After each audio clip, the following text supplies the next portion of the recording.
It was a quiet spring evening in 2001 in the small town of Marion, Ohio. The sun had just slipped below the tree line, painting the sky in streaks of pink and gold as the last sounds of children playing faded into the distance. On Pine Ridge Drive, the Whitaker home stood warm and familiar. A modest two-story house with a white porch swing that creaked with every passing breeze. Inside, 19-year-old Emily Whitaker was finishing up a phone call with her best friend, laughing about plans for the weekend. She had just completed her first year at a local community college, studying early childhood education, and she was brimming with energy, her future wide open. Her father, Bill Whitaker, a retired postman, often joked that his daughter's smile could light up the entire block. That night she told her mom she'd head to the store for a few things before coming back to watch a movie. She grabbed her denim jacket, tossed her long blonde hair into a ponytail, and promised she'd be back in half an hour. But Emily never came home. Her mother Linda woke around midnight, realizing the movie had ended, and Emily's car still wasn't in the driveway. At first she told herself it was fine. Maybe Emily ran into a friend or stopped at the diner for a coffee. But when an hour passed and her calls went unanswered, unease turned to fear. By 2 a.m., Bill was driving the familiar route between their home and the grocery store, headlights cutting through the fog that had settled over the empty streets. He found nothing. Emily's phone went straight to voicemail. By dawn, they called the police. Officers arrived before sunrise, the red and blue lights flashing faintly against the misty morning. Within hours, search teams fanned out across town.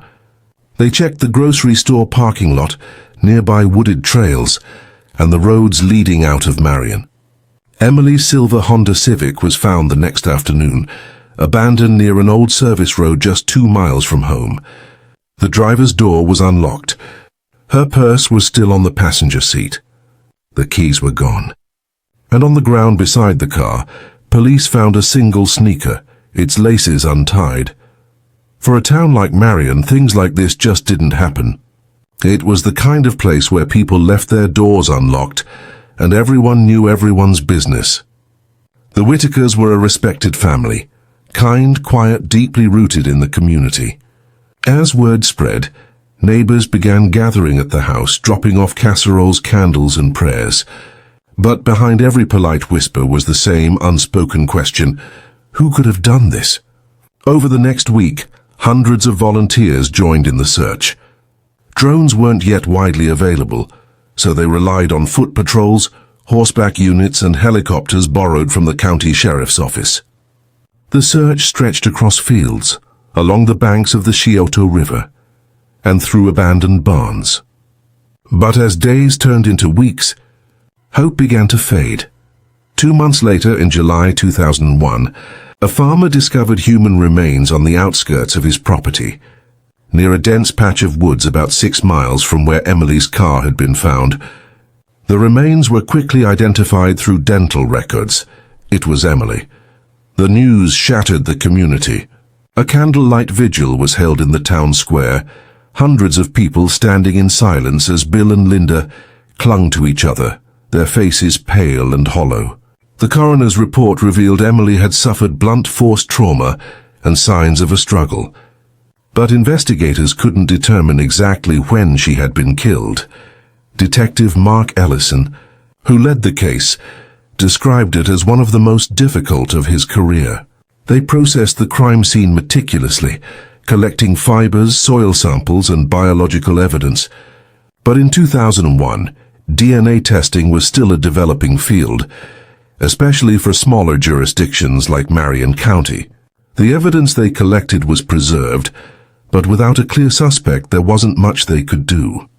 Witnesses were interviewed, friends, co-workers, neighbors. One name kept resurfacing: Tom Harper, a longtime family friend who lived a few houses down. He had known Emily since she was a little girl, often helping Bill with yard work or fixing things around the house.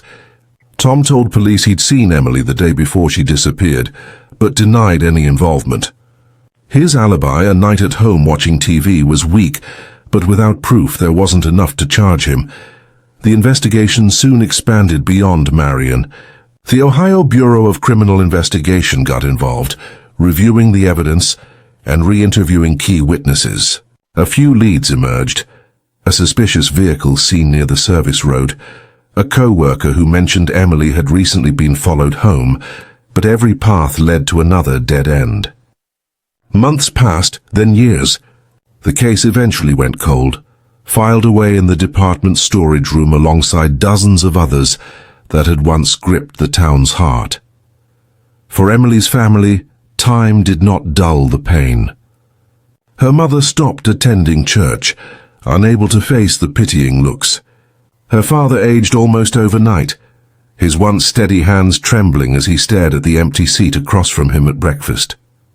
Their home, once filled with laughter, became a shrine to a daughter whose voice they would never hear again. Her room remained untouched, the posters on the wall fading from years of sunlight. Detective Ellison retired in 2014, haunted by the Whitaker case.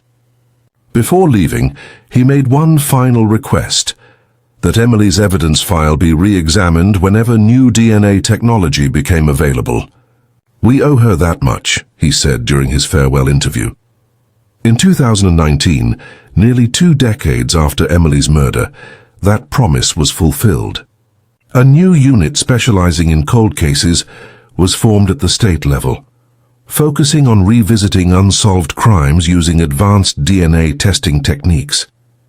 One of the first boxes pulled from storage was labeled Whitaker Emily 2001. Inside were envelopes of fibers, swabs, and the sneaker found near her car. The evidence was still intact, carefully sealed. The team decided to submit it for a new round of testing, using modern methods capable of extracting profiles from even trace amounts of biological material. Months passed with no word. Then in early 2023, an analyst reviewing the results noticed something. A partial DNA profile had been recovered from the inside of the sneaker's heel, too degraded to match in 2001, but now usable. When entered into the national database, CODIS returned a hit. The sample matched a known offender who had recently been arrested for a minor assault in a nearby county. The name stunned investigators: Thomas Harper. He was 53 now, still living in Marion, just a few streets away from where Emily had grown up. When the DNA hit came back, the small cold case unit inside the Ohio Bureau of Criminal Investigation went silent. The name Thomas Harper wasn't new to them.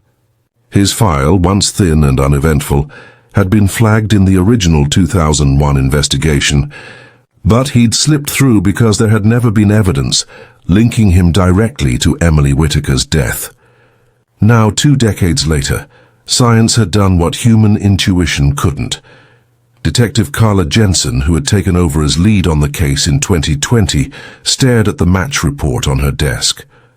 She had spent years studying the failures and forgotten files of old investigations, but this one felt personal.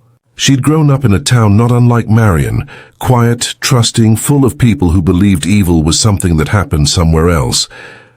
The idea that Emily's killer had lived openly among them for more than 20 years, attending barbecues, mowing his lawn, waving to neighbors, it made her stomach turn. Jensen assembled her team that same afternoon. They revisited every piece of evidence collected in 2001, the car, the sneaker, the fibers, the statements.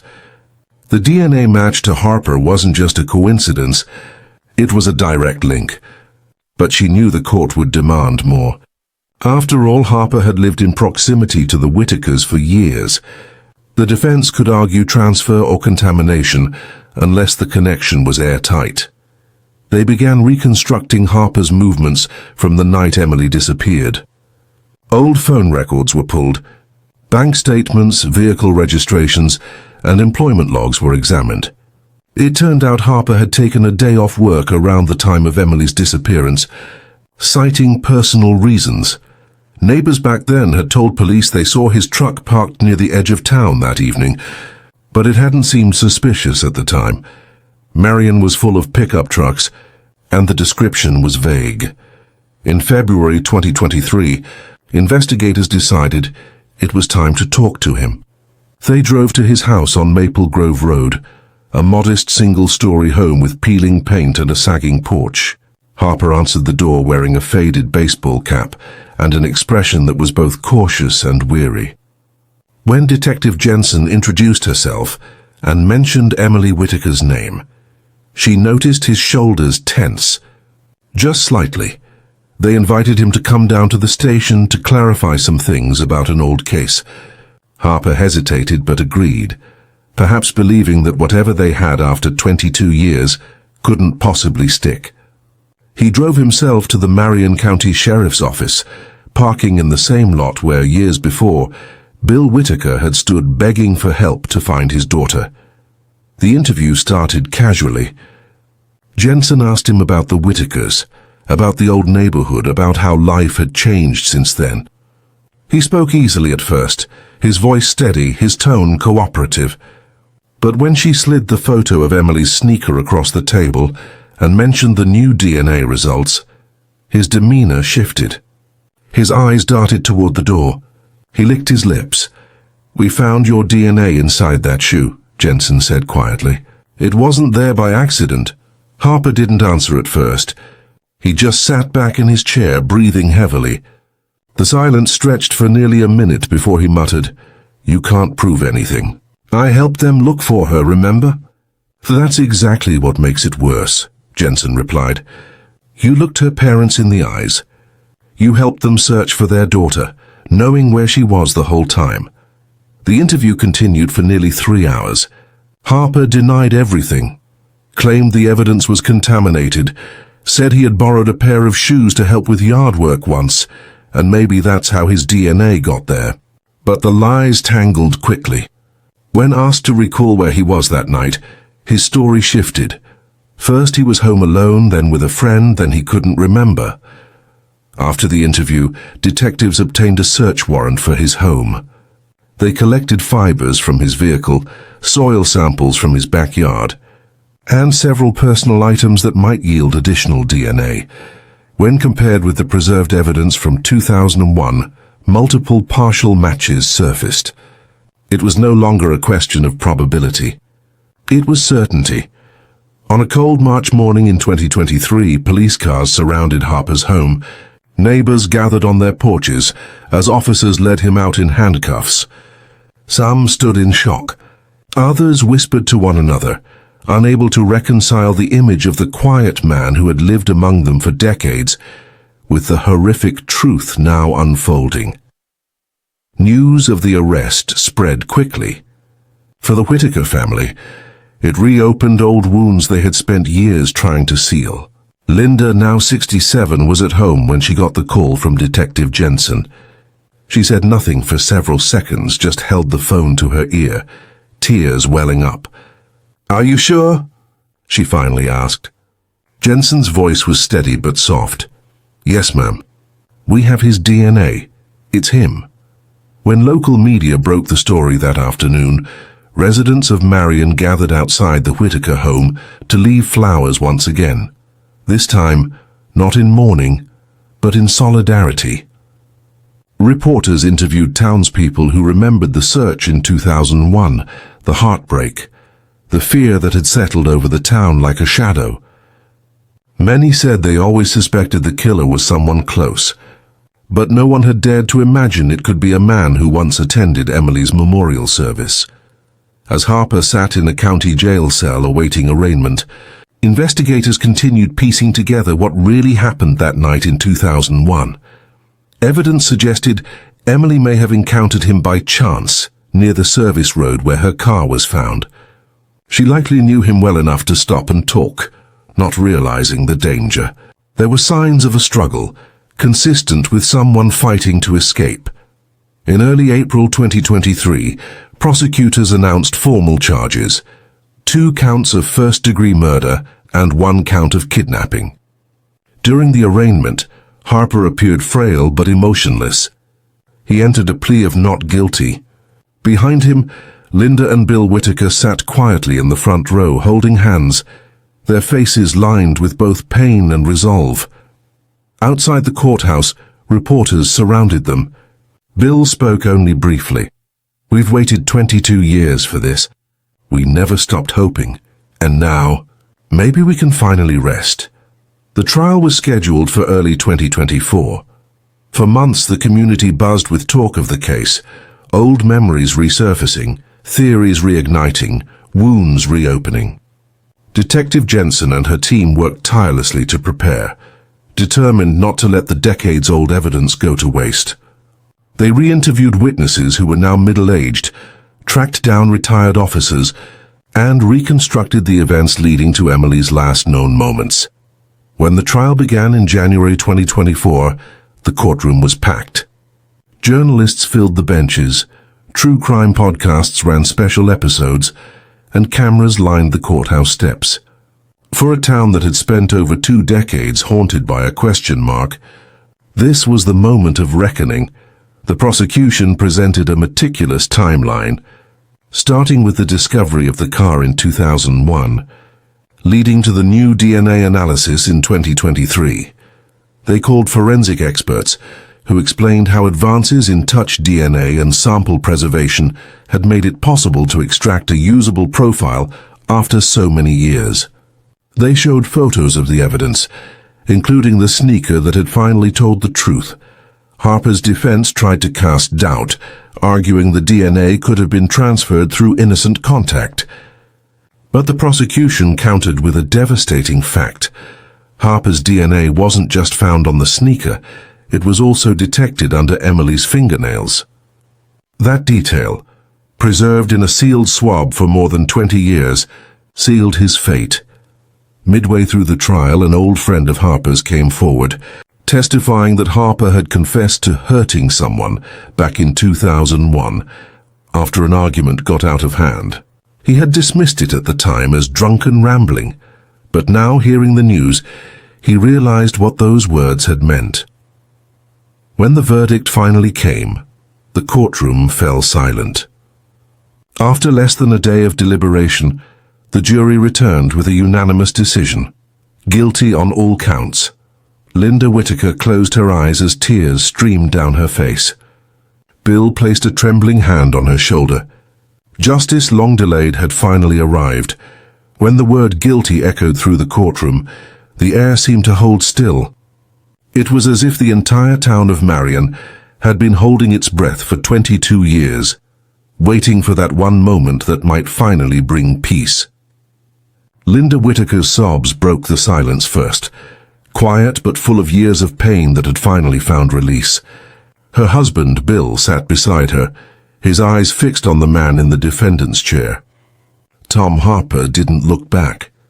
He just stared forward, his expression blank, almost detached, as if he was watching someone else's life unravel. The judge thanked the jury for their service, then turned to Harper with words that felt like they carried the weight of 2 decades. "You took a young woman's life," she said, her voice steady. "You stole from her family the joy of watching her grow, love, and live. You have lived freely for over 20 years while they have lived with grief. That freedom ends today." Harper was sentenced to life in prison without the possibility of parole. Outside the courthouse, the sky was overcast, a soft rain falling as if the town itself was letting go. Reporters gathered, cameras flashing, microphones extended. Bill and Linda spoke briefly, their voices calm but filled with emotion. "We never stopped believing this day would come," Bill said. "We didn't have faith in luck. We had faith in people, the ones who didn't forget her." Linda added softly, "Justice doesn't bring her back, but now we can finally stop wondering." For the residents of Marion, the verdict was both healing and haunting. Benny remembered Harper as a kind man who volunteered at local events, who had helped neighbors fix fences or shovel snow. The idea that he could have done something so monstrous and lived among them for decades left the community uneasy. Some said they felt betrayed, others ashamed that they had never suspected him. He was at her vigil, one woman told a local paper. He stood right there holding a candle for her. "That's what I can't stop thinking about." Detective Carla Jensen, the woman who had reopened the case, watched the community's reaction unfold. For her it was validation, proof that persistence mattered. But behind the satisfaction was exhaustion. She had poured years of her life into re-examining old evidence boxes, chasing leads that most people had long forgotten. Now that it was over, she felt the emotional weight settle in. "It's not victory," she said in an interview months later. "It's relief, for them, not for us. Our work ends. Theirs continues in memory." The Whitakers tried to rebuild their lives in quiet ways. Emily's room had stayed untouched since 2001, a frozen reminder of who she had been. After the trial, Linda finally decided to open the door again. The air smelled faintly of lavender and old paper. She folded Emily's clothes into boxes, keeping a few favorite items: a blue sweater, a worn paperback copy of To Kill a Mockingbird, and a framed photo from her high school graduation. Those she placed in a cedar chest at the foot of the bed. "It's time," she whispered to herself, tears running silently down her cheeks. Bill spent his mornings in the garden behind their house, planting sunflowers, the same kind Emily used to love. He said the act of planting something new helped him feel close to her. Every spring, neighbors began dropping by with small sunflower seedlings to add to the patch, until by 2025, the backyard had transformed into a field of gold that swayed gently in the wind. The case of Emily Whitaker soon became a point of study for law enforcement agencies across the state. The Ohio Bureau of Criminal Investigation held seminars on how DNA preservation, when handled correctly, could withstand decades and still yield results with advancing technology. Emily's file was used in training programs as a textbook example of why no piece of evidence, no matter how small, should ever be discarded. "That sneaker changed everything," one forensic analyst said during a lecture. "It wasn't just a shoe.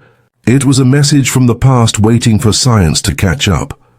As word of the case spread, families of other cold case victims began reaching out to the Whitakers. Letters arrived from across the country, from parents, siblings, even retired detectives, thanking them for their perseverance. One note came from a woman in Indiana whose sister had disappeared in 1999. "Your story gives me hope," she wrote. "If it can happen after 22 years, maybe it can happen for us too." Linda kept that letter on her refrigerator. Harper's conviction also sparked new movement in other Ohio cold cases. Within a year, several departments reopened dormant investigations, sending old evidence to the state lab for re-evaluation. 2 more unsolved murders from the early 2000s were later cracked using the same DNA process that identified Harper. Forensic genealogy, linking unidentified DNA through family connections, became a standard practice in the state's criminal labs. By 2024, the Whitaker case had helped prove its power, but for all the progress, there were still unanswered questions that haunted those closest to Emily. Why had Harper done it? What had triggered his violence? During the trial, he had offered no confession, no explanation. He remained silent through sentencing, and even in prison refused to speak to investigators. For Linda, that silence was another kind of cruelty. "We'll never know the why," she said in an interview. "We'll only ever know the who." And maybe that has to be enough. Despite everything, she chose forgiveness, not for Harper's sake, but her own. "Holding on to anger is like holding on to fire," she said quietly. "It only burns you." Each year, on the anniversary of Emily's death, she and Bill visited the small memorial bench placed in the town's central park. They brought fresh flowers, usually daisies or sunflowers, and sat in silence for a while. Sometimes friends joined them. Sometimes it was just the two of them, hand in hand. Their grief quieter now, gentler, but still there. In 2024, the town of Marion held a ceremony dedicating a new forensic scholarship in Emily's name at the local community college. It was established by donations from residents who had followed the case for years. The scholarship's goal was simple: to support students pursuing careers in forensic science and criminal justice so they could one day help solve the cases others had left behind. During the dedication, Linda spoke briefly to the crowd. "My daughter wanted to teach children," she said, voice trembling. "She believed in helping others. This way she still will." For Detective Jensen, that day marked closure of her own. Watching the Whitakers smile through tears, she realized that justice in its purest form isn't about punishment, it's about restoration. "We can't turn back time," she told a local reporter afterward, "but we can make sure their suffering meant something. We can make sure Emily's story reminds people that no case is ever truly cold. It just needs the right hands and the right moment." By late 2025, Harper was serving his sentence at the Chillicothe Correctional Institution. Prison officials described him as distant, quiet, rarely speaking to other inmates.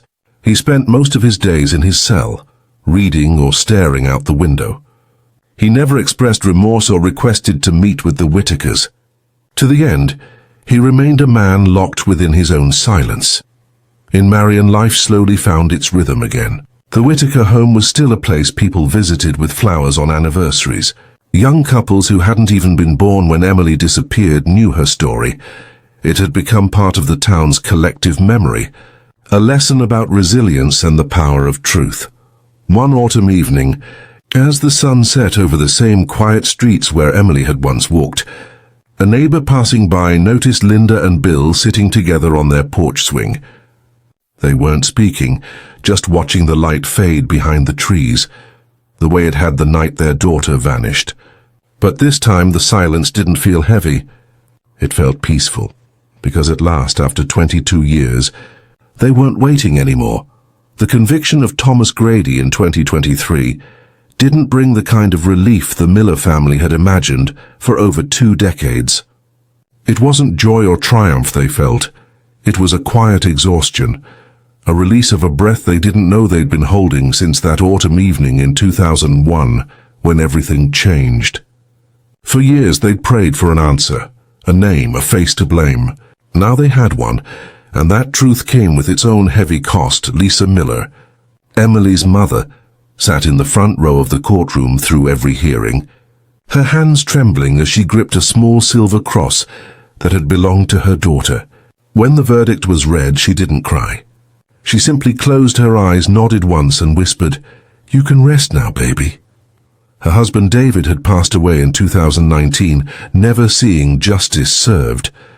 Their son Michael, now in his early 40s, stood beside his mother as the judge handed down the sentence. Life without the possibility of parole. For the Millers, there would never be closure in the traditional sense. But there was truth now, and that had to be enough.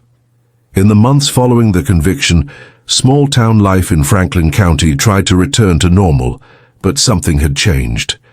For years, Thomas Grady had been seen as one of their own, a man who'd fixed fences, helped shovel driveways, and volunteered at church picnics.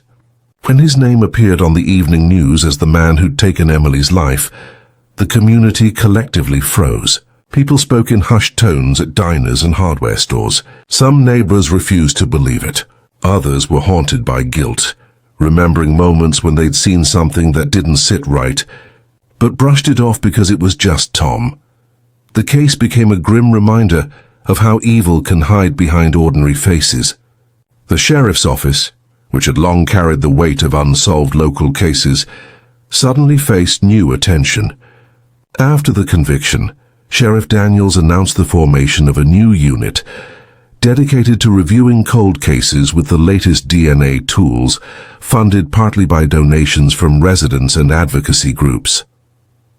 Within a year, 3 more dormant cases had been reopened, all using methods inspired by Emily's investigation. Forensic experts from across the state began referring to the Miller case as a textbook example of persistence and progress. It demonstrated how careful evidence preservation could one day